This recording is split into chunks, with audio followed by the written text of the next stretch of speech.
ก็ให้เดินตามธรรมเจริญสมหวังนะให้เด็กมีการไหว้พระแล้วนั่งภาวนาไม่มีอะไรใหญ่กว่าใจในโลกนี้ให้จำคำนี้ให้ดีมีใจแห่งเดียวเป็นที่รับรองทั้งความทุกข์และความสุข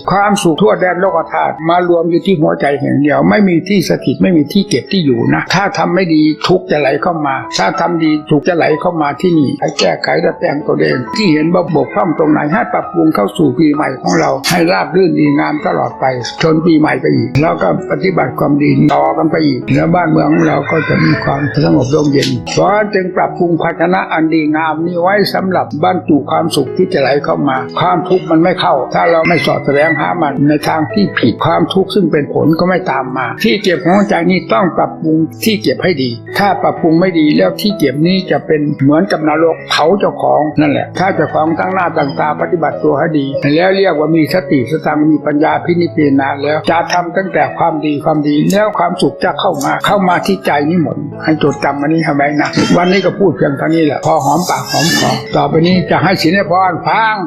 ยะถาวาริวะหาปุราปาริปุเรนติสาครังเจวะเมวะอิโตทินังเปตานังอุปกปปติ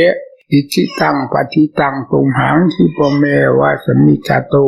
สัพเพปุเรนตุสังกปาจานโทปนะระโสยถามณิโชติระโสยถาสัพพิติโยวิวัชชันตุสัพพโรโควินัสตุมาเตภวัตมันตรายโยสุขีทีคายุโกภวะอภิวาทนาสีลิสนิจังมุทาปจายโนจัตตารโอธัมมาวาทานเตอายุวันโน